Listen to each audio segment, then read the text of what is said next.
పెద్దపల్లి జిల్లా ధర్మారం కేంద్రంలోని వ్యవసాయ మార్కెట్లోని రేషన్ కార్డుల పంపిణీ కార్యక్రమం జరిగింది. ఈ కార్యక్రమంలో మధురులు లక్ష్మణ్ కుమార్, తొమ్మల ఉత్తమ్ కుమార్ రెడ్డి, పొన్నం ప్రభాకర్ పాల్గొన్నారు. ధర్మారం మండలానికి చెందిన నూతన తెల్ల రేషన్ కార్డులను లబ్ధిదారులకు అందజేశారు. ధర్మారం మండలానికి నూతనంగా మంజూరు చేసిన ఐటీఐ కళాశాల భవన నిర్మాణానికి శంకుస్థాపన చేశారు.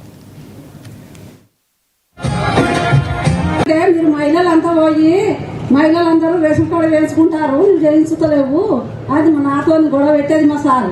నేను ఊరికే ఆఫీసులో పనులు తిరిగితే నాకు ఎవరిస్తారు, ఎవరు ఇయ్యరు, ఎవరు సాయం చేయలేదు.